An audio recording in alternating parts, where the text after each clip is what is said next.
같이 기도하고 하나님의 말씀 배우시겠습니다.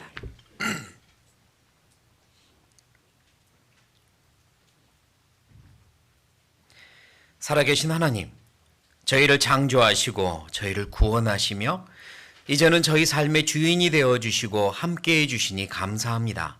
저 영원한 천국에 소망을 주셨고 같은 소망을 가진 형제자매들 영원한 가족으로 주셔서 감사합니다.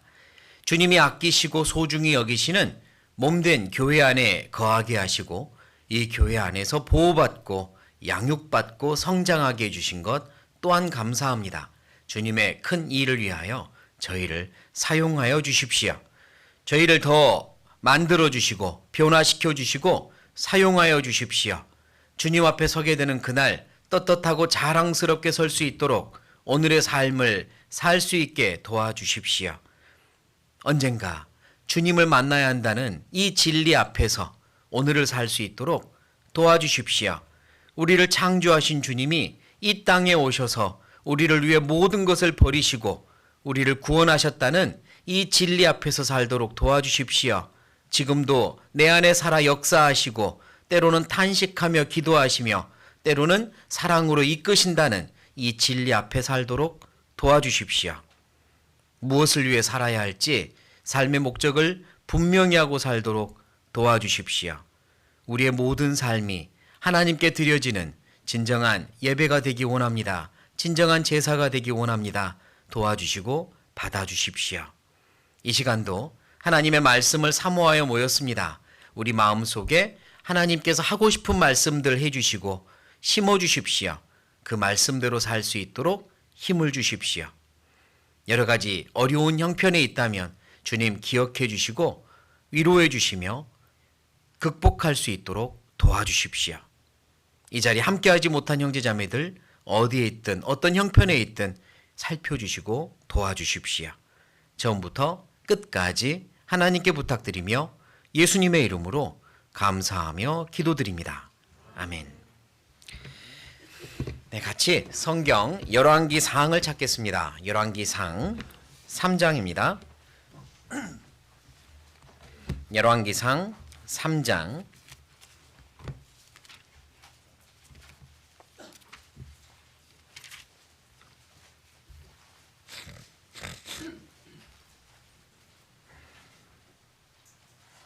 열왕기상 3장 3절부터 5절까지 열왕기상 3장 3절부터 5절까지 제가 읽겠습니다. 솔로몬이 여호와를 사랑하고 그 부친 다윗의 법도를 행하되 오히려 산당에서 제사하며 분향하더라. 이에 왕이 제사하러 기브온으로 가니 거기는 산당이 큼이라. 솔로몬이 그 단에 1천 번제를 드렸더니 기브온에서 밤에 여호와께서 솔로몬의 꿈에 나타나시니라. 하나님이 이르시되 내가 네게 무엇을 줄고 너는 구하라. 됐습니다. 어제 우리 찬양의 밤을 하였고요. 찬양의 밤 제목, 주제가 뭐였는지 기억하시죠? 무엇이었습니까? 1천 번제라는 주제로 제목으로 찬양의 밤을 했습니다. 그래서 오늘은 그 1천 번제가 가지는 의미가 무엇인지 함께 배워보고 또 내 삶에 적용하는 시간을 갖고자 이 본문을 찾았어요. 아까 제가 인사를 드렸는데 다시 한번 인사를 이렇게 드리겠습니다. 발로바시, 지금 도대체 무슨 말 하는 거야 싶죠? 방글라데시 말로 사랑합니다입니다. 근데 제가 방글라데시 말로 발로바시 했는데 알아들으셨어요? 못 알아들으셨어요? 전혀 못 알아들으셨죠? 아무리 제가 여러분께 사랑합니다라고 표현을 해도 상대방이 못 알아들으면 아직 제대로 된 표현을 못한 겁니다. 열왕기상 방금 읽은 3장 3절은 이렇게 시작하고 있어요. 솔로몬이 여호와를 사랑하고, 하나님께서 직접 쓰신 성경이시고 주신 말씀인데 솔로몬이 여호와를 사랑했다라고 분명하게 기록해주고 계십니다. 이 말은 하나님께서 알아들으셨다는 말씀이죠. 솔로몬의 사랑의 마음을 하나님은 분명히 알아보셨고 받으셨다는 말씀이죠. 그러니까 사랑하고라고 분명하게 적어주셨습니다. 말씀해 주셨죠. 제가 발로바시라고 했을 때 여러분은 못 알아들었지만 하나님은 솔로몬이 어떻게 어떤 마음으로 어떻게 표현했든지 간에 알아들으신 겁니다. 아, 정말 나를 사랑하는구나, 이렇게요. 방글라데시 처음 갔을 때 이제 언어를 몇 개 익혀서 가는데요. 사랑합니다는 발로바시고요. 안녕하세요는 발로아첸입니다. 비슷하죠. 주로 발로 시작을 해요. 그래서 손으로는 아니고 발로 시작을 해서 발로는 외웠는데 그 다음 게 헷갈리더라고요. 그래서 안녕하세요, 안녕하세요 하고 다니려면 발로아첸, 발로아첸 하고 다녀야 되는데 처음에는 그게 이제 헷갈리니까 발로바시, 발로바시 하고 다녔습니다. 사랑합니다거든요. 처음 본 사람들한테 제가 발로바시, 발로바시 사랑합니다, 사랑합니다 하고 다닌 거예요. 그러니까 이 사람들이 어떤 사람은 막 픽 웃기도 하고 애들은 깔깔깔 웃더라고요. 왜냐하면 처음 본 한국 사람이 와서 사랑합니다, 사랑합니다 하고 다니니까 진짜 사랑합니다로 알아들은 게 아니라 저 사람 지금 실수하고 있구나, 착하겠네, 이렇게 본 것 같아요. 알아차린 거죠. 그러니까 깔깔깔 웃더라고요. 사랑합니다를 남용한 케이스입니다. 남용한 케이스예요. 그냥 하고 다닌 거예요. 그러니까 상대방도 정말 저 사람이 나를 사랑합니다로 알아들은 게 아니라 실수했구나, 이렇게 받아들인 거잖아요. 우리가 하나님을 사랑합니다라는 말은 뭐 종종 할 수 있습니다. 특히 찬양 중에 가사에는 굉장히 많이 나오죠. 사랑합니다, 나의 예수님, 이렇게요. 근데 하나님께서는 마음을 보시니까 정말 나를 사랑합니다, 사랑하는구나 라고 받아들일 수도 있지만 남용하는구나, 이럴 수도 있지 않습니까? 너 지금 감사합니다 말하고 싶은 거지? 그런데 사랑합니다라고 표현한 거지? 너 그냥 안녕하세요 이러고 싶은 거지? 그런데 사랑합니다라고 말한 거지? 우리의 진심을 너무 잘 아시니까 속지는 않으실 겁니다. 그런데 솔로몬은 여호와를 사랑하고라고 분명하게 하나님은 받으셨고 말씀해 주세요. 그만큼 솔로몬은 진심으로 하나님을 사랑했던 게 틀림없습니다. 정말 배우고 싶은 거죠. 네가 나를 사랑했구나, 네가 나를 사랑하는구나 라고 하나님께서 내 마음을 인정해 주신다면 진짜잖아요. 내가 아무리 진짜 사랑하거든요 라고 말을 해도 아니, 내가 네 진심을 아는데 너는 그냥 감사하고 있는 거야, 이럴 수도 있지 않습니까? 솔로몬은 여호와를 사랑했습니다. 사랑했기 때문에 그 다음에 일을 할 수 있었던 거죠. 당시에는 다윗이 언약궤를 예루살렘으로 모시고 왔습니다. 뭐 그 사건들을 기억하는 분들은 기억할 거예요. 원래는 성막이 기브온이라는 지역에 있었어요. 성막 안엔 언약궤가 있었죠.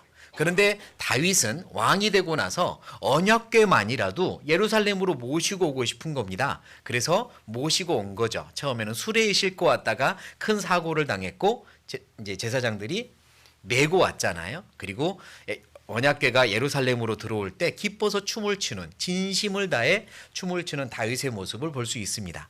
그 후로 언약궤가 있는 예루살렘에서 이제 하나님께 제사를 드린 거예요. 그런데 기브온에도 산당이 있습니다. 성막이 있는 장소예요. 그곳에서도 제사를 드렸던 겁니다. 제사장들이 있었고요. 여기 솔로몬은 다윗이 언약궤를 있는 예루살렘에서 제사를 드렸지만 기브온 산당을 향해 찾아갑니다. 왜냐하면 이유가 나옵니다.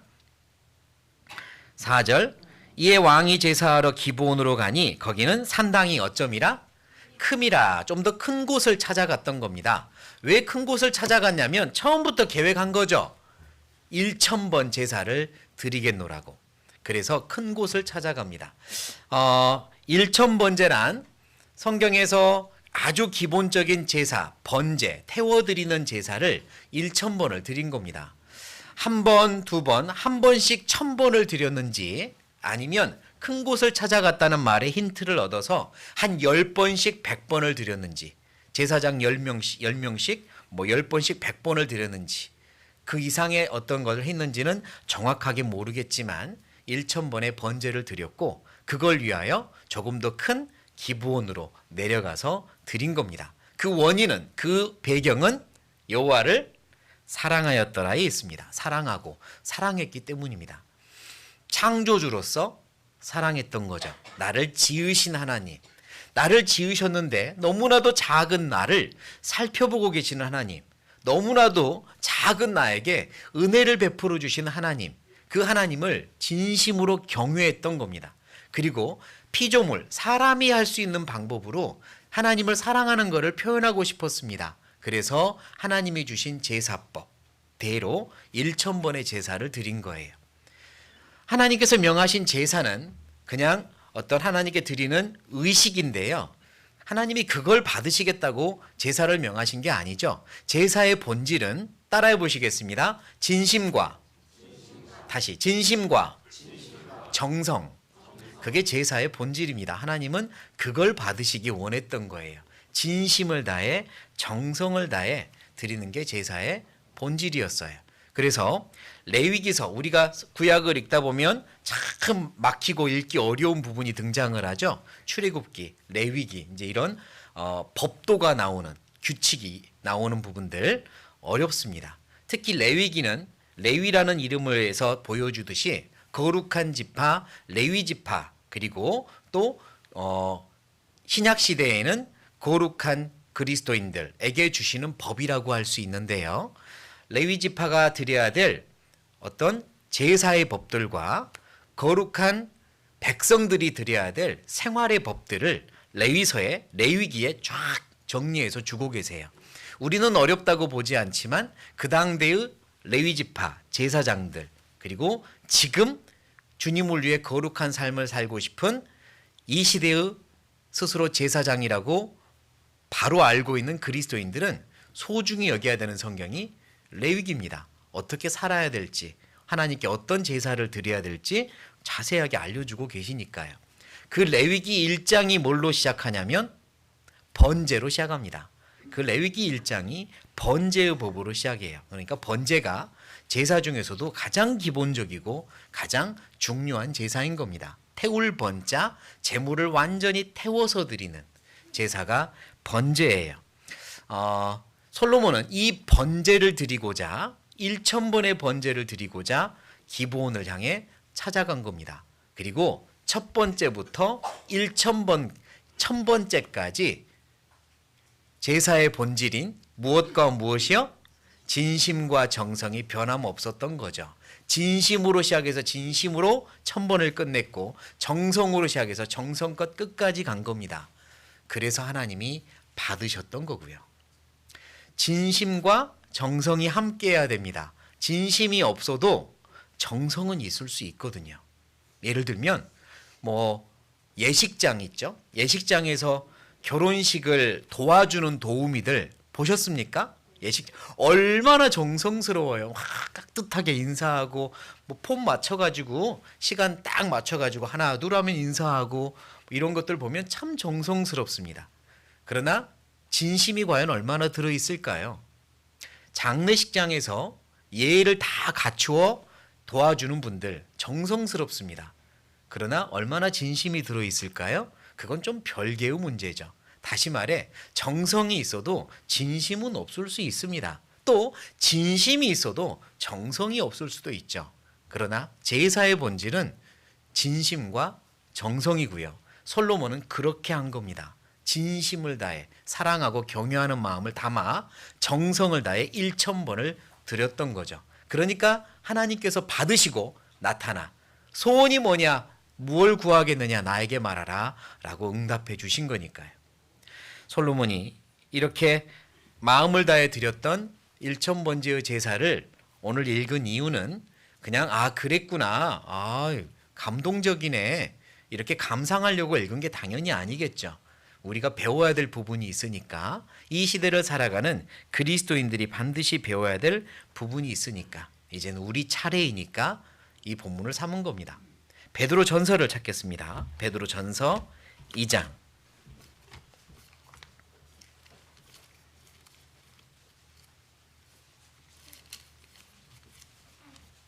베드로전서 2장 5절입니다.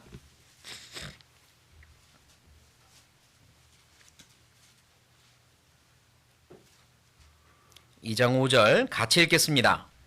너희도 산 돌같이 신령한 집으로 세워지고 예수 그리스도로 말미암아 하나님이 기쁘게 받으실 신령한 제사를 드릴 거룩한 제사장이 될지니라. 여기서 너희는 분명히 앞에서부터 읽어보면 구원받은 그리스도인들입니다. 구원받은 그리스도인들, 그리고 구원을 받고 그 구원받은 그리스도인답게 성장하고 있는 그리스도인들에게 하신 말씀이에요. 산돌이신 예수님, 믿음의 반석이고 살아있는 돌이며 살려주는 돌이신 예수님, 그분을 통해서 구원받은 우리 역시 이제는 산돌이 되었고 예수님을 닮아서요. 그리고 이 집에 이루는 하나의 돌들처럼 서로 살아서 붙어서 집을 이루어가고 있는 겁니다. 하나님의 몸된 교회를 이루어가고 있는 거죠. 우리는 각자가 하나님을 닮은, 예수님을 닮은 산돌이고, 그리고 교회의 각 지체들인 거죠. 살아 있습니다. 그리고 예수님을 닮아서 성장하고 있는 거고요. 근데 산돌이신 우리에게 산돌처럼 살아가야 되는 우리에게 말씀하시길, 너희도 하나님이 기쁘게 받으실 신령한 제사를 드릴 거룩한 무엇이더라고요? 제사장이 될지니라라고 말씀합니다. 구약시대에만 제사를 드린 제사장이 있었던 게 아니라 신약시대에도 제사장이 있다는 겁니다. 구원받은 그리스도인들이 제사장들이라는 거예요. 하나님께 제사를 드려야 한다는 거죠. 그리고 그 제사를 드릴 제물도 있어야 되는 거고 방법도 있어야 하는 거죠. 제사의 본질은 진심과 정성이고 그리스도인들, 신약시대 그리스도인들도 진심과 정성을 담아 하나님께서 기쁘게 받으실 제사를 드려야 한다는 겁니다. 그래서 솔로몬이 드렸던 1000번제처럼 우리도 이 땅을 살면서 그 마음으로 처음부터 끝까지 동일하게 하나님이 기쁘게 받으실 제사를 드리는 삶을 살고 싶다, 살아야겠다, 살았으면 좋겠다라는 마음을 담아 오늘 함께 말씀을 배우고자 합니다. 현대를 살아가는 이 신약시대의 그리스도인들은 어떤 제사를 드려야 할까? 어떤 제사를 드릴 때 하나님이 받으실까? 이제 함께 찾아보고 배워보려고요. 시편을 찾겠습니다. 시편 50편.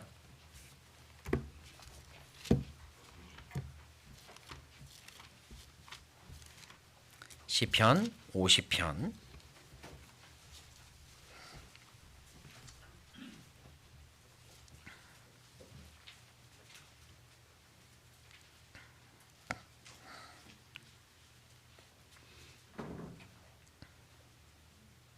시편 50편 5절입니다. 시편 50편 5절. 5절 같이 읽겠습니다. 이르시되 나의 성도를 내 앞에 모으라 곧 제사로 나와 언약한 자니라 하시도다. 성도는 구약시대에도 신약시대에도 하나님의 백성들입니다. 구약시대에는 하나님의 명령을 받아 하나님을 믿으며 하나님께서 명하신 제사를 드린 하나님의 백성들, 이스라엘 민족들, 그들이 하나님 앞에 믿음의 성도들이죠. 진실로 진심으로 정성을 다해 하나님께 제사를 드리는 그들, 하나님께서 그 제사를 받으시고 성도라고 하시죠. 그리고 신약시대에는 당연히 거듭난 그리스도인들이 성스러운 무리 성도입니다. 그리고 그들 역시 하나님과 일단 제사로 언약되어 있죠. 예수님께서 자기 자신을 속죄제물로 드리셨고 화목제물이라고도 해요. 하나님과 우리를 사랑의 관계로 연합시키기 위하여 스스로를 희생하셨습니다. 우리의 모든 죄를 끌어안으시고 몸을 불태우셨죠. 우리의 모든 죄와 함께 본인을 불태워서 완전히 죄를 태우셨고 죄값을 갚으셨고 이제는 우리는 하나님 앞에 당당하게 나아가게 하셨어요. 하나님께서 받으실 수 있는 자, 하나님과 사랑으로 연합할 수 있는 자격을 갖춘 죄 없는 의인이 되었죠. 예수님의 덕분에. 예수님이 속죄제물로 자신을 태웠으니까. 그렇게 해서 하나님의 거룩한 성도가 되었습니다. 이제 우리는 계속해서 하나님이 기쁘게 받으실 제사를 드릴 제사장이 되어야 돼요. 8절입니다. 제가 쭉 읽겠습니다. 내가 너의 재물을 인하여는 너를 책망치 아니하리니 네 번제가 항상 내 앞에 있음이로다. 내가 내 집에서 수소나 내 우리에서 수염소를 치지 아니하리니 이는 삼림의 짐승들과 천산의 생축이 다 내 것이며 산의 새들도 나의 아는 것이며 들의 짐승도 내 것이미로다. 내가 가령 주려도 네게 이르지 않을 것은 세계와 거기 충만한 것이 내 것이미로다. 내가 수소의 고기를 먹으며 염소의 피를 마시겠느냐. 14절 15절 같이 읽겠습니다. 감사로 하나님께 제사를 드리며 지극히 높으신 자에게 네 소원을 갚으며 환난 날에 나를 부르라. 내가 너를 건지리니 네가 나를 영화롭게 하리로다. 8절부터는요. 이스라엘 민족들을 일부 책망하고 계십니다. 양이나 염소나 비둘기나 하나님이 정하신 제물을 가지고 와서 번제를 드리고 있으나 하나님이 전혀 기뻐 받으실 제사를 드리는 건 아니었거든요. 형식만 남아버렸고 그리고 그걸로 만족하고 있는 겁니다. 그래서 하나님은 그들을 책망하십니다. 내가 배가 고파서 너희에게 양을 잡으라 한 줄 아느냐? 내가 피가 말라서 너희에게 피를 뿌리라고 한 줄 아느냐? 내가 뭐 부족해서 너희에게 양이나 소를 잡아오라고 한 줄 아느냐? 모든 생물이 생축이 다 내 것이란다. 이렇게 말씀하는 거죠. 그런데 너희는 마치 내가 짐승이 부족해서 살이 부족해서 피가 부족해서 그건 나한테 공급하는 형식으로 와서 제사 지내는구나. 내가 그걸 원하는 줄 아느냐? 이렇게 말씀하십니다. 그러며 진짜 받고 싶으신 제사를 설명하시죠. 그게 14절 제사의 또 하나의 본질입니다. 어떻게 제사를 지내래요? 감사로 하나님께 제사를 드리며 지극히 높으신 자에게 네 소원을 갚으며 환난 날에 나를 부르라. 내가 너를 건지리니 네가 나를 영화롭게 하리로다. 하나님이 받으시는 제사 첫 번째는 감사의 제사입니다. 감사 드릴 때 하나님은 소나 양이나 짐승을 바쳐서 드리는 제사보다 더 기뻐하십니다. 왜냐하면 그게 하나님을 기쁘시게 하기 때문이에요. 23절을 찾아보겠습니다. 23절.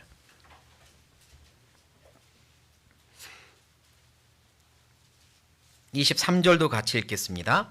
감사로 제사를 드리는 자가 나를 영화롭게 하나니 그 행위를 옳게 하는 자에게 내가 하나님의 구원을 보이리라.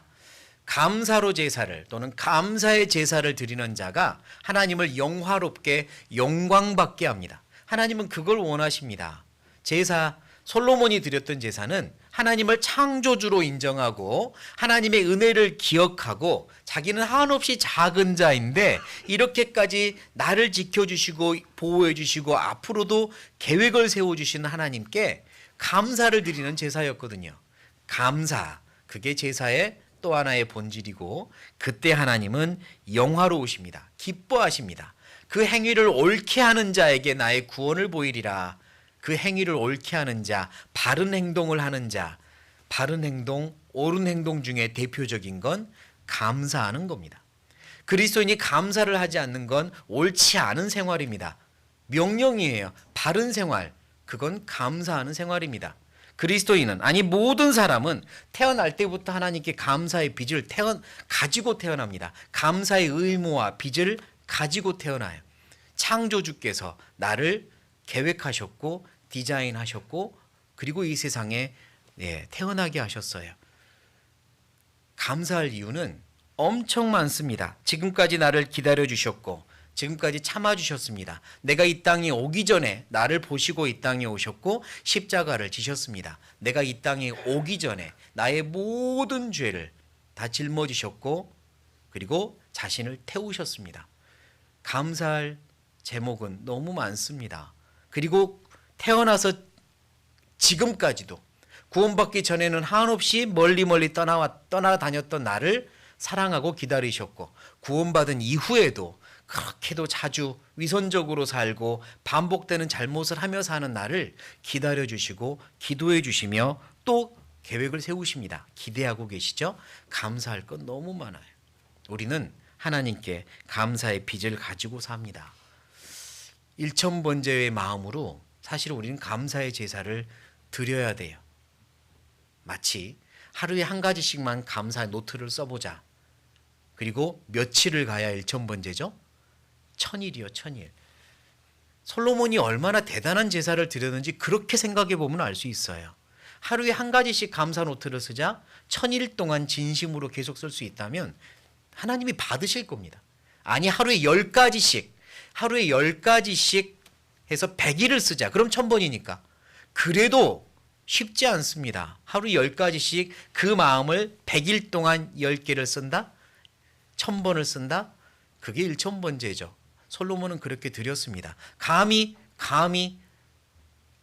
생각건대 그렇게 감사의 노트를 감사의 제목으로 1000번을 쓴다면 하나님 아마 모든 소원 들어주지 않으실까 싶습니다. 모든 소원. 근데 우리는 그러지 않아요. 그렇게 못합니다. 하다가 멈춥니다. 해보십시오. 내년에는 한번 해보겠다고 작심이라도 해보세요. 1000번의 감사 제사를 한번 드려보자. 1000번제니까요. 하나님께서 복잡한 제사를 명하신 이유는 레위기를 읽어보고 출애굽기를 읽어보면 제사마다 복잡합니다. 짐승마다 복잡하고 암컷 수컷마다 다르죠. 정성을 다하라고 그냥 반복적으로 매너리즘이라고 하죠. 그냥 일상화돼 가지고 무의식으로 아무 생각 없이 그렇게 제사 드리지 말라고 그렇게 복잡하게 하나님께서 법을 주신 것 같습니다. 우리 역시 마찬가지죠. 감사도요. 진심을 다해야 됩니다. 어제 한 감사 오늘 할 때라도 진심을 다해야 돼요. 그게 제사니까요. 감사의 제사를 하나님이 받으십니다. 또한 시편 50편 23절 감사로 제사를 드리는 자가 이 말씀의 다른 번역을 보면 찬양으로 제사를 드리는 자가 찬양의 제사를 드리는 자가라고 번역합니다. 원어도 감사와 찬양을 같은 의미로 사용하고 있어요. 그러니까요. 하나님은 감사의 제사를 받으시고 찬양의 제사를 받으십니다. 신약에서는 아주 정확하게 찬미의 제사라고 우리에게 말씀을 해주시죠. 히브리서입니다. 히브리서 13장.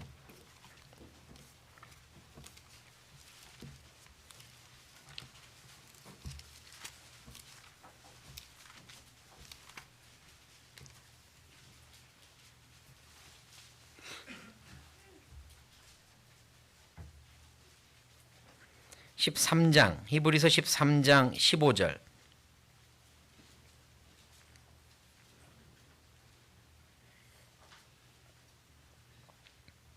15절 같이 읽겠습니다. 이러므로 우리가 예수로 말미암아 항상 찬미의 제사를 하나님께 드리자. 이는 그 이름을 증거하는 입술의 열매니라. 찬미의 제사, 찬양의 제사 하나님이 기뻐 받으십니다. 찬양은 당연히 그 안에 감사와 그리고 하나님을 향한 경외와 사랑이 포함되어 있는 거죠. 하나님이 기뻐 받으시는 제사예요. 그러니까 찬양을 드릴 때도 진심으로 정성을 다해 감사를 담아 하는 게 맞습니다. 그래야 하나님이 받으시니까요. 이사야 43장 21절에는 이 백성은 내가 나의 찬송을 부르게 하려 지었다라고 말씀하시는데요. 구약시대의 성도들은 당연히 창조주 하나님을 찬양했습니다. 나를 지으신 하나님, 나를 창조하신 하나님, 우주를 창조하신, 그래서 우주보다 더 크신 하나님이 너무나도 작은 나에게 관심을 가지고 있다는 그 사실만으로도 찬양받아 마땅합니다. 이러며 찬양한 거거든요. 그런데 신약 시대에는 찬양할 이유가 더 생겼습니다. 구약 시대의 성도들이 전혀 찬양할 수 없었던 우리처럼 이유가 생겼죠. 그게 뭐냐면 방금 읽은 말씀에 15절입니다. 15절 다시 보죠. 이러므로 우리가 누구로 말미암아? 예수로 말미암아 항상 찬미의 제사를 하나님께 드리자. 예수님 때문이죠. 예수님이 우리의 진짜 또 하나의 찬양의 제목입니다. 이 땅에 나를 위해 오신 주님 말이에요. 나를 위해 이 땅에 오셔서 나를 위해 모든 죄짐을 지시고 그 모든 수치와 모욕과 고난과 심판과 저주를 담당하신 그 사랑을 생각하면 감사할 이유가 이제 수만 가지가 되는 겁니다. 찬미의 제사라고 말씀하셨는데 10절부터 볼까요? 제가 읽어보겠습니다. 우리에게 제단이 있는데 그 위에 있는 제물은 장막에서 섬기는 자들이 이 제단에서 먹을 권이 없나니 이는 죄를 위한 짐승의 피는 대제사장이 가지고 성소에 들어가고 그 육체는 어쩐대요? 영문 밖에서 불사름이니라. 12절 같이 읽어보겠습니다. 그러므로 예수도 자기 피로써 백성을 거룩해 하려고 성문 밖에서 고난을 받으셨느니라. 이 말씀은요, 예수님이 속죄 제물 번제 제물이 되었다는 말씀을 하고 있는 겁니다. 번제는 예수님을 의미합니다. 레위기를 읽어보면 속죄 제사가 나오는데요, 속죄 제사 제물은 싹 불태우고요, 그리고 쓸모없는 것은 성문 밖에 나가서 태우고 버립니다. 예수님은 성문 밖에 나가서 골고다에서 십자가를 지셨죠. 정말 쓸모없는 버려진 쇳덩어리, 쓰레기처럼 버려진 겁니다. 그의 거룩한 피는 구별되고요, 그의 몸은 그렇게 버려진 거예요. 속죄 제물로. 그래서 예수님이 스스로를 제물로 먼저 드려서 제사를 드리셨다는 말씀을 한 다음에 우리는 그럼 참미의 제사를 드리자라고 하고 있는 겁니다. 우리가 참미의 제사를 드릴 이유는 명확합니다. 예수님 때문이에요. 구약의 성도들이 창조주 하나님을 찬양한 그것 플러스 예수님 때문입니다. 나를 위해서 그렇게까지 하신 창조주요, 나를 위해서 그렇게까지 하신 예수님, 지금까지 기다려주신 그분, 지금도 나를 사랑하시는 그분, 지금도 내 안에서 나를 위해 탄식하며 기도하시는 그분이 내 감사의 제목이고 내 찬미의 제목이고 그리고 내 제사의 제물입니다. 그걸 하나님이 기뻐 받으시는 거거든요. 이런 찬송이 있어요. 제가 되게 좋아하는 찬송인데요. 송축해 내 영혼아 거룩하신 이름, 내 안에 이전에 없었던 노래로 나 주님을 찬양해. 이러다가 중간에 가사가 만 가지 이유로 나 찬양해 라는 가사가 있는데 그 가사가 처음 들었을 때 충격이었습니다. 만 가지 이유로 찬양해가 진심이라면 나는 지금 이 가사를 불러도 되나 싶었고요. 정말 내가 만 가지의 찬양할 제목을 가지고 있나 싶었거든요. 적어볼까? 적어나 볼까? 1000가지는 나올까? 1000가지만 내가 찬양할 제목이 나와도 1000번제는 드릴 수 있을 텐데 그게 안 나오면 1000번제도 못 드리는 거잖아요. 나는 도대체 찬양할 제목을, 이유를 몇 가지나 가지고 있을까? 만 가지 이유로 나 찬양해. 정말 하나님을 사랑했던, 주님을 사랑했던 많은 내 앞에 믿음의 그리스도인들은 정말 그렇게 고백했습니다. 진심이었고 사실이었고 삶이었죠. 나는요, 만 가지 이유로 찬양해. 정말 내 마음에 아멘, 저도 그렇습니다 라고 할 수 있을까 늘 돌아보게 되는 가사거든요. 1000가지만 있으면 좋겠다. 그러면 그 진심으로 1000가지 이유로 찬양을 할 때 1000번제는 드릴 수 있는 거니까. 하나님은 찬미의 제사를 기뻐 받으십니다. 그리고 우리는 그 이유를 찾아야 합니다. 그 이유가 우리가 찬미의 제사를 드릴 제물이 될 거니까요. 스스로를 태워서 속죄 제물로, 번제의 제물로 바치신 예수님은 이제 우리에게서 제사를 받아 마땅하십니다.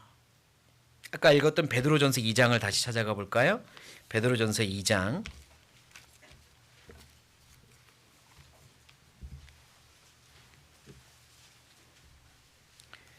베드로전서 2장 5절.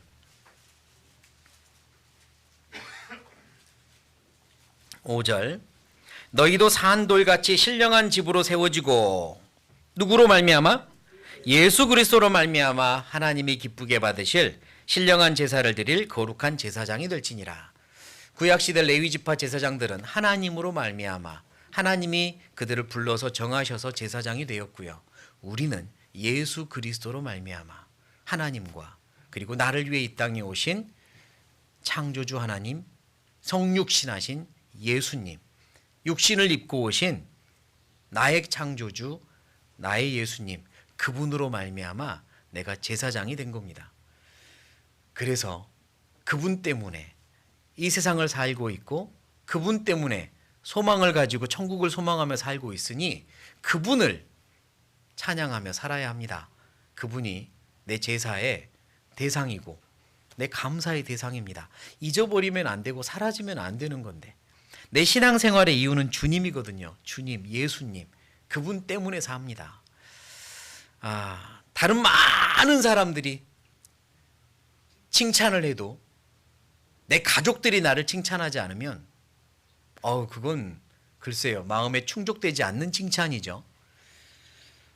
학교에 선생님이 스승의 날인데 그 학교에 자기 자녀도 있어요. 근데 다른 많은 아이들이 선생님 감사해요, 선생님 은혜에 감사해요 이러고 있는데 자녀들만은 콧방귀를 낍니다. 그러면 마음이 정말 충족되지 않는 그런 마음이죠. 부모님으로서는 내가 뭘 잘못했나 보다 이러지 않겠습니까? 일본의 지배를 받다가 광복을 합니다. 너도 나도 대한독립 만세를 막 태극기를 흔들며 외쳐요. 다들 진심으로 환하게 웃으며 감격해서 태극기를 흔드는데 누가 보아도 어떤 사람은 얼굴 표정이 정말 불행한 표정인데 태극기는 흔들고 있습니다. 그럼 우리는 추측이 가능해요. 저 사람은 지금 신분이 뭐다, 어떤 사람이다. 아마 저렇게 남들과 같은 표정이 아닌 이유는 분명히 있을 거다라고 추측을 할 수 있겠죠. 아주 강한 추측은 매국노 친일파일 거야 이것부터 시작해서 다른 이유를 추측을 할 겁니다. 그러나 이유가 없지는 않을 것 같아요. 다 같이 기뻐하는 그 순간 태극기는 흔드는데 전혀 표정은 그렇지 않다면 어떤 아이가 수술을 받아야 됩니다. 생존 확률은 1%, 수술 성공 확률은. 그런데 의사가 나서서 수술을 했고 성공을 했어요. 아이가 살아났습니다. 다들 기뻐하며 박수를 치고 의사 선생님한테도 축하를 보내는데 한 사람만 박수는 치지만 표정은 영 별로예요. 그럼 또 추측이 가능합니다. 저 사람은 이유가 있을 텐데 어떤 이유일까? 아이가 살아나길 바라지 않았던 걸까? 아니면 이 의사를 개인적으로 경쟁하는 관계일까? 의사가 실패하기를 바랬을까? 추측이 가능하죠. 같은 그리스도인인데 같은 제사장인데 똑같이 구원받았는데 어떤 사람은 감사와 찬미의 제사를 진심으로 드리는데 어떤 사람은 그렇지 않습니다. 그럼 추측이 가능하잖아요. 왜 그럴까? 이유가 뭘까? 그 마음속에 무엇이 있는 걸까? 하나님이 싫어하는, 하나님이 원수처럼 여기는 뭔가 잘못된 게 그 안에 있는 건 아닐까? 등등 추측은 가능하겠죠. 그리고 누구보다 본인이 잘 아는 겁니다. 본인이 잘 알아요. 내가 감사의 제사를 드리지 못하는 이유가 뭘까? 찬미의 제사를 드리지 못하는 이유가 뭘까? 본인이 잘 압니다. 그러면 그렇게 앞으로도 살 건가요? 우리는 언젠가 주님 만날 겁니다. 나를 위해 자기를 불태우신, 스스로 제물이 되신 주님 만날 거예요. 그 앞에 설 거라고요. 그 앞에 섰을 때는 얼마나 한없이 후회할 건데 그걸 알면서도 그 진리 앞에서도 그렇게 살 거냐 돌아봐야 됩니다. 그러지 않았으면 좋겠어요. 진심으로 주님을 사랑해서, 진심으로 주님을 경외해서, 내 진심으로 주님을 기쁘시게 하는 내 삶의 제사를 드리며 살아야 되지 않겠습니까?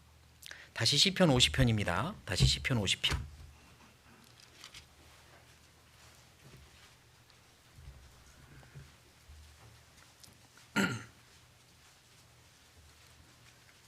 시편 50편 15절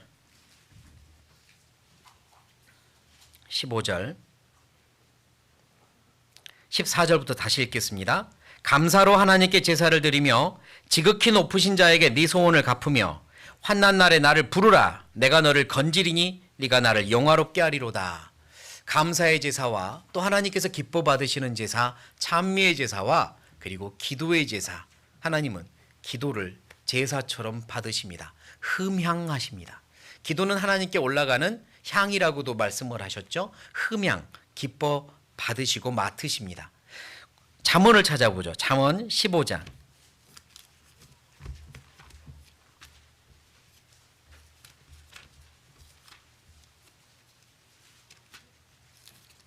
잠언 15장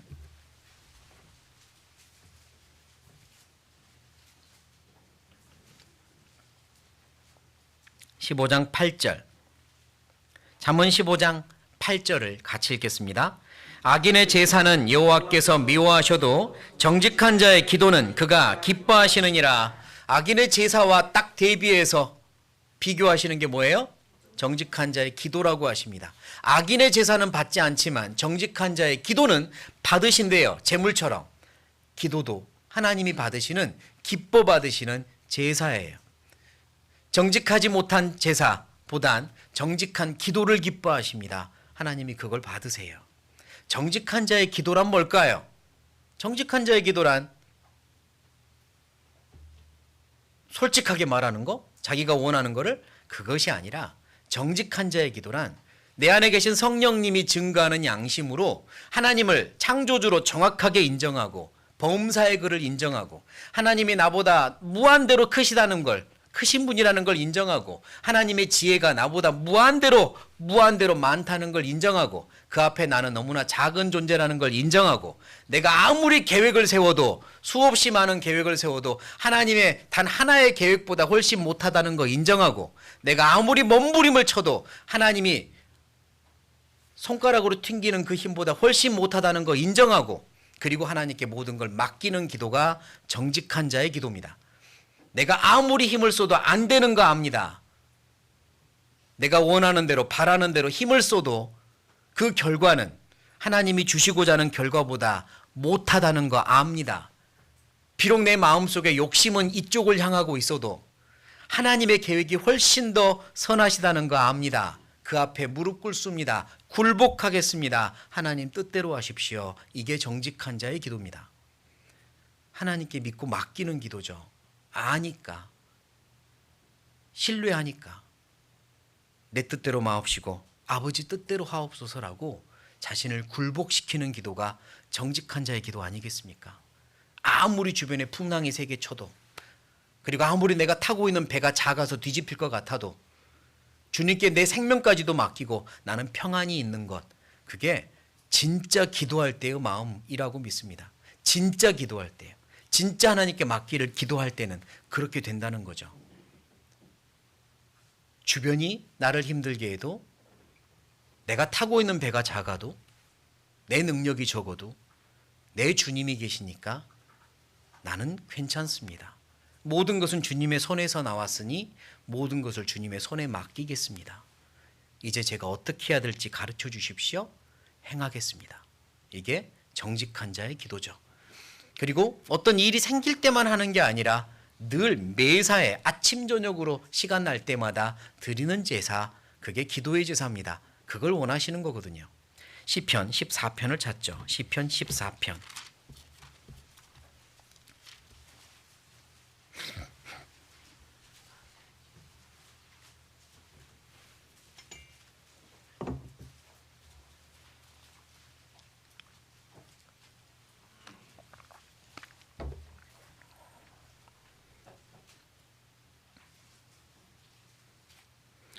시편 141편입니다. 시편 141편. 시편 141편. 141편 2절입니다. 시편 141편 2절. 같이 읽겠습니다. 나의 기도가 주의 앞에 분향함과 같이 되며 나의 손드는 것이 저녁 제사같이 되게 하소서. 역시 기도를 제사로 연결하고 있잖아요. 하나님이 받으시는 제사, 기도의 제사입니다. 제사장들은 성막의 분향단, 여기 분향함같이라고 말씀하시죠. 하나님께 향이 올라가는 분향단을 아침 저녁으로 가서 갈게 하셨어요. 아침 저녁으로 가서 떨어지는 향의 재들도 다 깨끗하게 치워야 되고 향도 또 살펴야 되고 아침 저녁으로 하게 하셨습니다. 무슨 이야기입니까? 아침 저녁으로 기도하는 게 맞습니다. 하루를 시작할 때, 하루를 마무리할 때 기도의 제사를 올리는 게 맞습니다. 그게 하나님께 향긋하게 향기롭게 올라가는 제사예요. 그렇게 1000일을 하면 1000번째 제사가 되겠네요. 기도의 제사로 말이죠. 진심으로 그렇게 기도합시다. 하나님께서 기뻐 받으세요. 정직한 자의 기도를 합시다. 내가 원하는 것을 말씀드리며 하나님을 설득하려고 하는 게 아니라 하나님의 크신 계획 앞에 내가 굴복되기 원합니다. 저를 설득하십시오라고 내놓는 기도 말이에요. 그게 기도의 진짜 목적이거든요. 그게 정직한 자의 기도입니다. 제 뜻대로 마옵시고 아버지의 뜻대로 하옵소서. 그걸 받으십니다. 우리가 드려야 될 제사예요. 그리고 또 하나님께서 받으실 제사는 있습니다. 로마서 12장.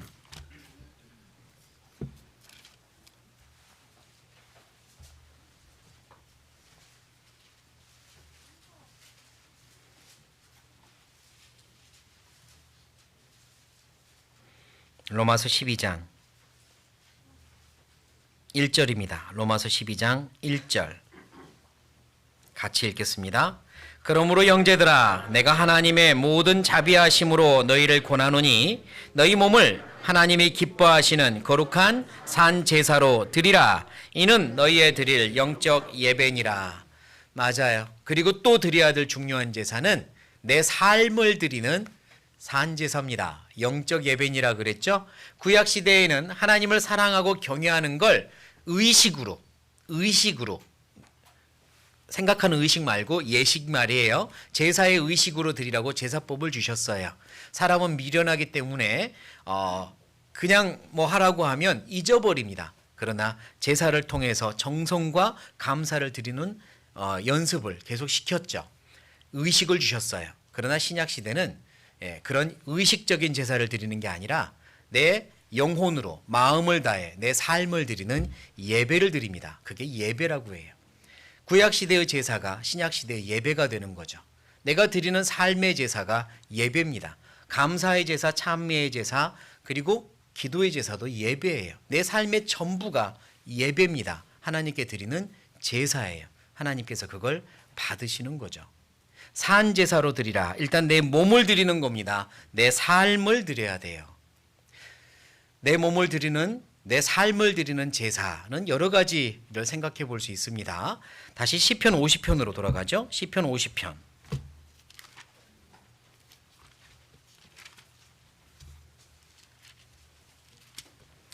시편 50편 14절.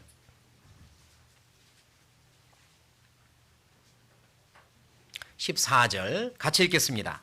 감사로 하나님께 제사를 드리며 지극히 높으신 자에게 내 소원을 갚으며.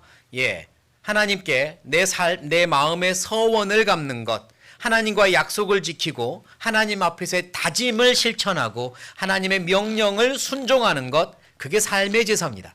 하나님이 기뻐 받으시는 제사예요. 구원 받을 때부터 우리는 하나님과의 언약 관계가 생겨요. 넌 내 거다라고 하나님이 사셨거든요.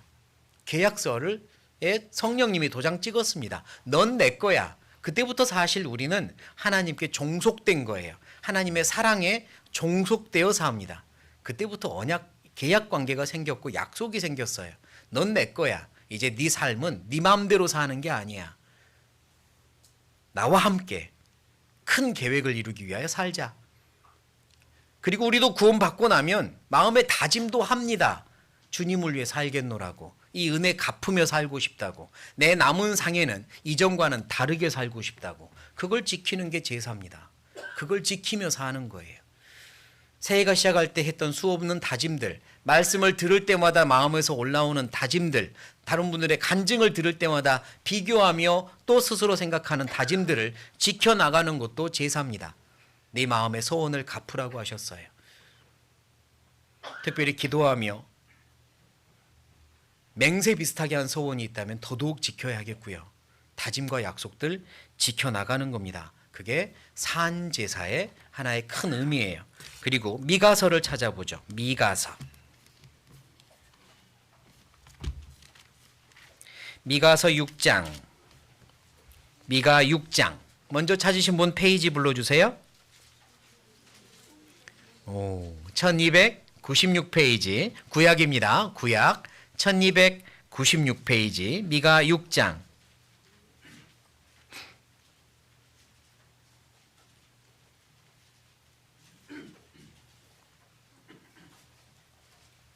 미가 6장 6절부터 제가 읽겠습니다. 6절부터.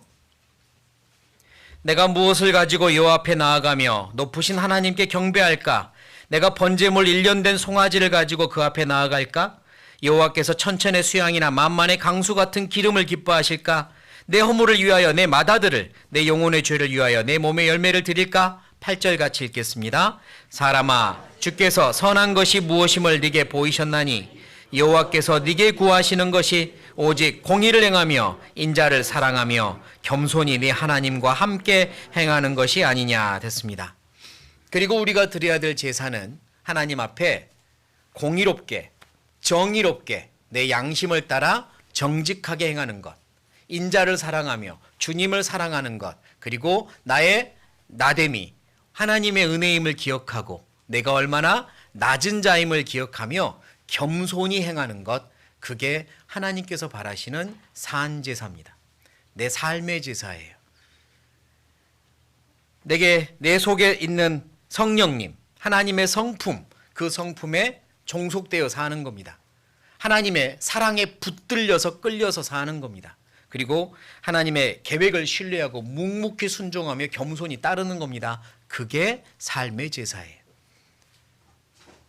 우리가 드려야 될 제사입니다. 나는 그렇게 살고 있나? 내 몸을 그렇게 드리고 있나? 좀 돌아볼 필요가 있죠. 히브리서도 찾겠습니다. 히브리서 아까 찾았던 13장입니다.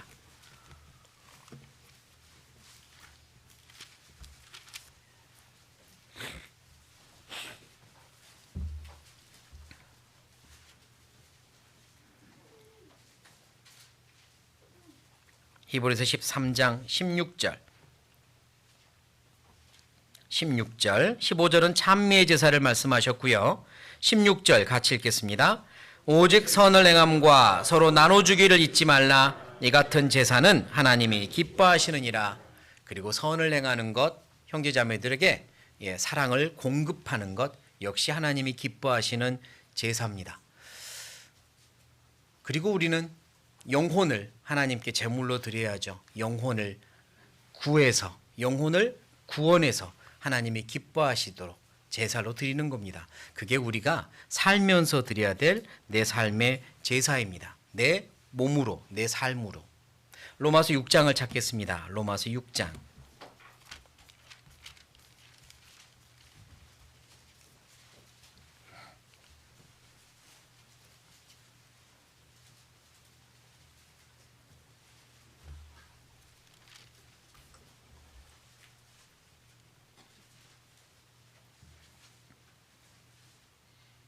육 장 13절을 같이 읽겠습니다. 또한 너희 지체를 불의의 병기로 죄에게 드리지 말고 오직 너희 자신을 죽은 자 가운데서 다시 산 자 같이 하나님께 드리며 너희 지체를 의의 병기로 하나님께 드리라. 우리의 몸도 제물로 하나님께 드리는 겁니다. 내 지체를 드리라고 했죠. 내 손가락 마디 하나까지도 하나님이 기뻐 받으시도록 드려야 합니다. 이 정도는 괜찮겠지라고 생각하는 작은 죄가 이 제물에 먹물을 튀기고 이 제물에 흙을 뿌리는 거 아니겠습니까? 이 지체를 하나님이 기뻐 받으시는 거룩한 제사로 드려야 합니다. 의의 병기로 드려야 돼요. 병기란 무기인데 하나님이 사용하시는 무기, 하나님이 저를 사용하십시오, 하나님이 저를 쓰십시오라고 드리는 거예요. 이 몸은 내 것이 아니라 하나님 거니 하나님께서 사용하십시오. 제가 거룩하게 잘 닦아 놓겠습니다. 그러면 언제든지 쓰십시오라는 거죠. 꼭 필요할 때만 이제 쓰십시오가 아니라 평상시에 거룩하게 닦아 놓는 겁니다. 언제든 쓸 수 있게 해요. 칼을 잘 갈아 놓듯이. 군인들 밤마다 총기 닦는 거 엄청 신경 쓰거든요. 닦아 놓듯이 네 몸을 거룩하게 닦아 놓는 겁니다. 쓰시라고요. 그게 사랑하기 때문에 가능한 제사죠. 예수님도 이 땅에 제물이 되기 위해 오셨잖아요. 스스로를 번제로 드리기 위해, 속죄 제물로 드리기 위해 오셨잖아요. 그래서 자신을 거룩하게 준비하실 수밖에 없었습니다. 요한복음입니다. 요한복음 17장.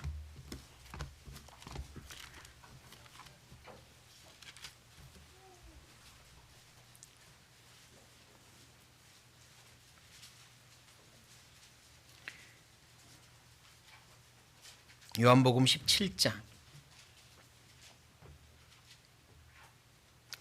19절입니다. 19절 같이 읽죠.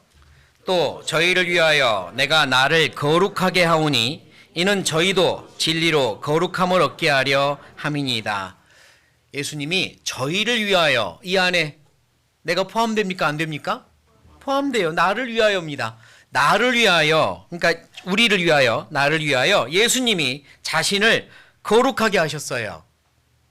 이는 저희도 진리로 거룩함을 얻게 하려 함이니이다. 우리를 거룩하게 하시려고, 우리를 죄로부터 구원하시려고 스스로 거룩한 제물이 되기 위해 이 땅에 사는 동안 스스로를 거룩하게 구별하셨다고요. 이 죄 많은 세상에서 단 하루도 일점의 죄도 자기의 몸에 묻지 않도록 구별하셨다고요. 30년 이상을 살아내시면서 자신의 몸을 거룩한 지체로, 무기로 구별하셨다고요. 제물로. 쉬운 거 아니잖아요. 어떻게 쉬운 거 아닌지 아냐고요? 우리는 단 하루도 몸을 거룩하게 구별 못하니까요. 나는 단 하루도 그렇게 못하면서 예수님이 이 땅에서 33년 정도를 스스로 거룩하게 여긴 건 작게 여겨요. 아무것도 아닌 것처럼 여겨요. 별거 아닌 것처럼 여겨요. 나는 단 하루도 그렇게 못하면서. 그러면서 우리에게 부탁하는 거잖아요. 너의 몸을 거룩한 지체로 드리라고, 제물로 드리라고, 필요하다고. 이 복음을 전하기 위해, 이 거룩한 대사업을 완성하기 위해 내가 필요하다고. 내 주변의 가족들, 직장 지인들, 그들에게 전도하기 위해, 그들을 산 제사로 또 드리기 위해 내가 필요하다고. 그러니까 모든 지체를 의의 병기로 거룩하게 보관하고 하나님께 드리라고 하시는데 우리는 안 되잖아요.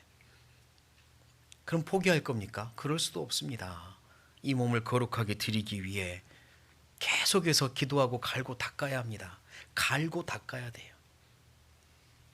기도하고 나약함을 인정하고 도와주시라고 구하고 결심도 하고 결단도 하고 또 회개하고 계속해서 말씀의 공급을 받아 이 말씀이 나를 주장하게 하고 나보다 훨씬 더 강하신 하나님의 능력, 성령님의 능력이 나를 지키도록, 지켜주시도록 부탁드리고, 그렇게 하면서요, 주님의 거룩한 몸된 교회 안에 붙어서 내 힘이 아니라 하나님의 거룩한 몸의 힘으로 내가 보호받게 하고 여러 가지 방법으로 나를 거룩한 산 제물로 드려야 합니다.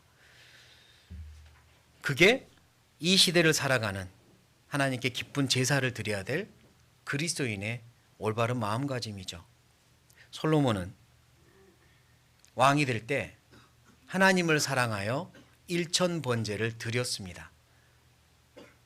진심과 정성과 감사와 겸손을 다 담아 끝까지 드렸죠. 그리고 그 마음이 죽을 때까지 변하지 않았으면 얼마나 좋았을까요? 그런데 안타까운 건 사랑이 변합니다. 솔로몬이 증명했어요. 사랑이 식습니다. 솔로몬이 증명한 사실입니다. 사랑이 식었어요. 시간이 지나자 끝까지 못했습니다. 1000번의 제사는 끝냈을지 모르지만 그의 인생 끝까지 하나님께 동일한 마음을 드리는 제사는 끝내지 못했어요. 그의 마침표는 너무너무 흐리고 삐뚤어진 마침표를 찍은 겁니다. 열왕기상입니다. 열왕기상 11장.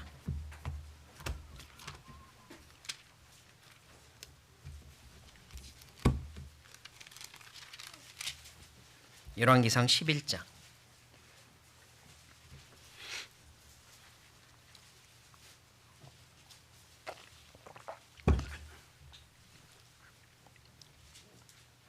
(11장 4절) 11장 4절부터 제가 읽겠습니다. 솔로몬의 인생의 마지막 부분입니다. 솔로몬의 나이 늙을 때에 왕비들이 그 마음을 돌이켜 다른 신들을 좇게 하였으므로 왕의 마음이 그 붙인 다윗의 마음과 같지 아니하여 그 하나님 여호와 앞에 온전치 못하였으니 이는 시돈 사람의 여신 아스다롯을 좇고 암몬 사람의 가증한 밀곰을 좇음이라. 솔로몬이 여호와의 눈 앞에서 악을 행하여 그 붙인 다윗이 여호와를 온전히 조춤같이 좇지 아니하고 모압에 가증한 그모스를 위하여 예루살렘 앞 산에 산당을 지었고 또 암몬 자손에 가증한 몰록을 위하여 그와 같이 하였으며 저가 또 이족 후비들을 위하여 다 그와 같이 한지라. 저희가 자기의 신들에게 분향하며 제사하였더라. 솔로몬이 마음을 돌이켜 이스라엘 하나님 여호와를 떠남으로 여호와께서 저에게 진노하시니라 됐습니다. 1000번제를 드렸던 솔로몬의 그 마음이 어디 가버렸는지 모르겠어요. 그 마음은 온데간데 사라졌습니다. 그 마음을 돌이켰다고 했죠. 그 마음이 방향을 틀어버렸습니다. 하나님에게서 다른 쪽으로. 다른 것들을 사랑했고 다른 것들이 마음에 들어왔습니다. 그리고 여인들을 위하여, 후궁들을 위하여, 왕비들을 위하여 산당을 짓고 우상을 숭배합니다. 같이요.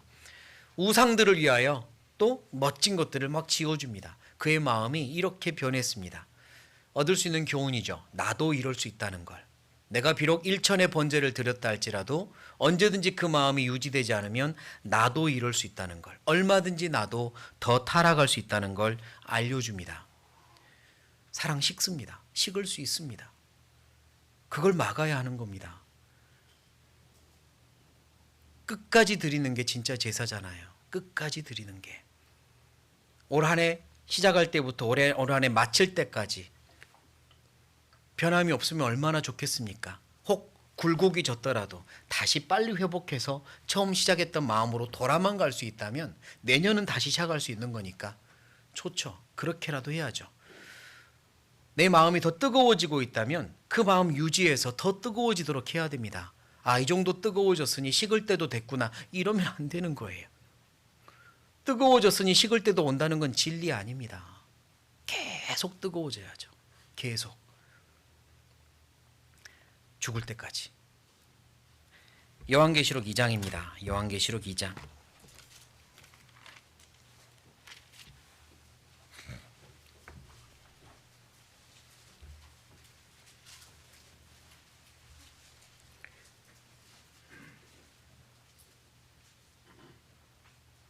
요한계시록 2장 4절 5절 4절 5절 같이 읽겠습니다. 그러나 너를 책망할 것이 있나니 너의 처음 사랑을 버렸느니라. 그러므로 어디서 떨어진 것을 생각하고 회개하여 처음 행위를 가지라. 만일 그리하지 아니하고 회개치 아니하면 내가 네게 임하여 내 촛대를 그 자리에서 옮기리라. 하나님께서 호되게 책망하십니다. 뭐라고 책망하시냐면 처음 사랑을 버렸다고 책망해요. 충분히 변명할 수도 있을 것 같아요. 5절을 읽어보면 어디서 떨어진 것을 생각하고 아니 버린 게 아니라 떨어진 거예요. 잃어버린 거예요. 저 분실한 겁니다. 이렇게 해요.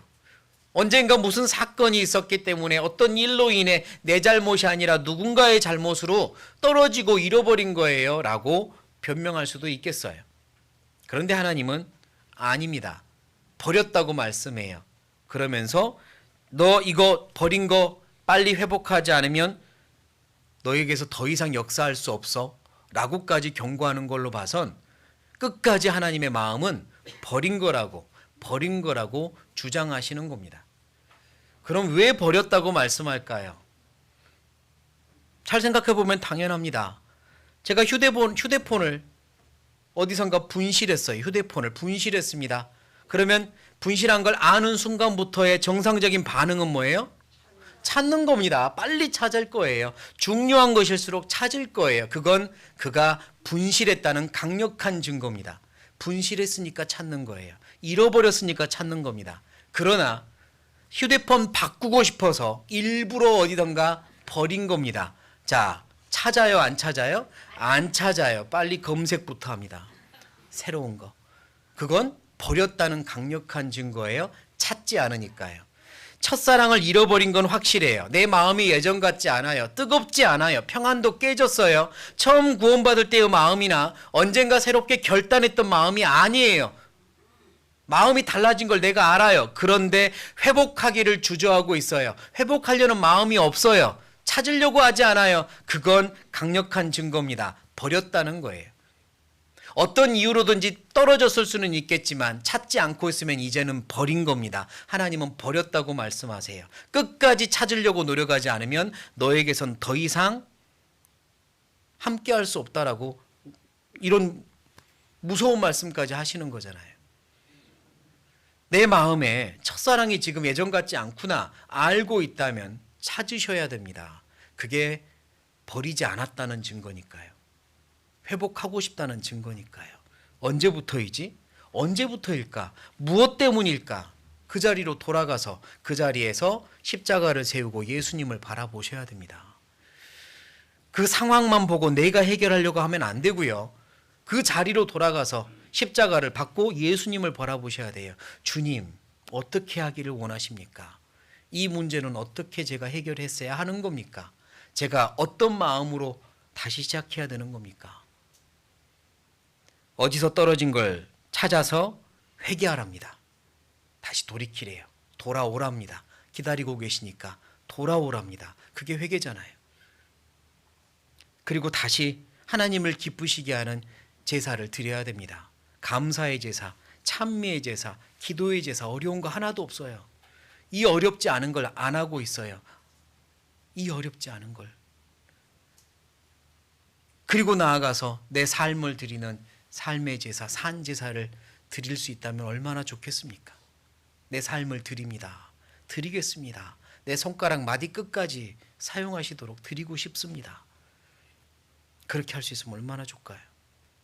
똑같은 구원을 받았는데 예수님 오실 때는 똑같이 만세 부를 건데 그날에 주님 오실 때 내 인생 찬란하게 빛날 때 똑같이 만세 부를 건데 어떤 사람은 그 순간 후회하고 있다면 이유는 있겠죠. 그 이유가 지금 생각하는 이유랑 여전히 똑같으면 안 되는 거잖아요. 하나도 안 변한 거니까. 지금 내게 주님이 오시면 내가 이것 때문에 부끄럽겠구나 생각하는 게 있는데 언젠가 뭐잖아. 미래에 주님이 진짜 오셨는데 지금 생각하는 이유로 그때도 부끄러우면 하나도 안 변한 거잖아요. 너무 부끄럽잖아요. 그럼 매일매일 내게 은혜를 베풀고 계시는데 매일매일 나에게 사랑을 베풀고 계시는데 나는 변하지 않았다면 너무 부끄러운 겁니다. 그러지 맙시다. 여호와를 사랑하는 마음으로 끝까지 진심과 정성과 감사를 담아 제사를 드리는 마음으로 내 삶을 주님 오시는 그날까지, 주님 마주보는 그날까지 제물로 드리는 우리가 되었으면 좋겠습니다. 끝까지 사랑해서. 그런 우리가 되기를 진심으로 기도합니다. 같이 기도하겠습니다.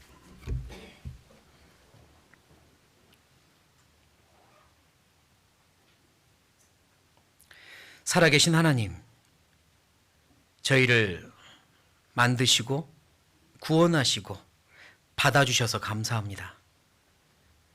지금까지 기다려주시고 참아주시고 길러주셔서 감사합니다. 앞으로도 수없이 많은 선한 계획들을 세워주시고 기대하시며 이끌어주실 걸 믿고 감사합니다. 우리 마음속에 하나님 보시기에 부끄러운 것들, 우리가 알고 있는 잘못된 것들 주님 앞에 내어놓고 변화되기 원합니다. 하나님께서 바꿔주시고 만져주시고 새롭게 창조해 주시고 저희를 사용하여 주십시오. 주님이 기뻐하시는, 주님이 기뻐 받으시는 우리의 삶이 되기 원합니다. 진심으로 감사하고 찬양하고 기도하며 우리의 삶을 드리기 원합니다. 또한 주변에 많은 잃어진 영혼들, 그들을 주님 앞으로 인도하여 주님이 기뻐하시도록 또 드리기 원합니다. 도와주십시오. 저희를 사용하여 주십시오. 이 시간 함께해 주신 주님 감사합니다. 주님께서 주신 말씀이 우리 마음에 심겨지고 우리의 삶에 열매로 나타날 수 있도록 도와주십시오. 모든 걸 주님께 부탁드리며 예수님의 이름으로 기도드립니다. 아멘.